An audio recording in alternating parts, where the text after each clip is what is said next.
Union council उडेरो लाल village जे ॻोठ भैरियूं जे रहवासियुनि एजाज फ़कीर, वॾेरो शफ़ी मोहम्मद, गुलाम शबीर ख़ासखेली, माशूक ख़ासखेली, मौलवी अब्दुल करीम, फ़कीर फैज़न ऐं वॾेरे शहज़ाद जी अॻवानी में पीपी जे अॻूणनि चूंडियल नुमाइंदनि ख़िलाफ़ एहतिजाजी मुज़ाहिरो कयो वियो।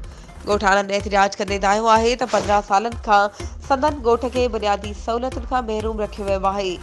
उन्हनि जो चवणु आहे त 10,000 आबादी वारे ॻोठ में ड्रेनेज सिस्टम नाकारा हुजण सबबि घरनि जो गंदो पाणी रोडनि ते वही आयो आहे, जंहिं करे रहवासी सख़्त परेशान थी विया आहिनि।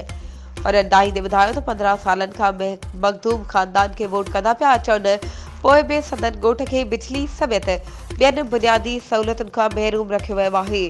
हुननि चयो त ईंदड़ आम चूंडुनि में पीपी जे नामज़द अॻवाननि खे कतई वोट न कंदा ऐं आम चूंडुनि में नून लीग जे अॻवाननि खे कामयाब करायो वेंदो।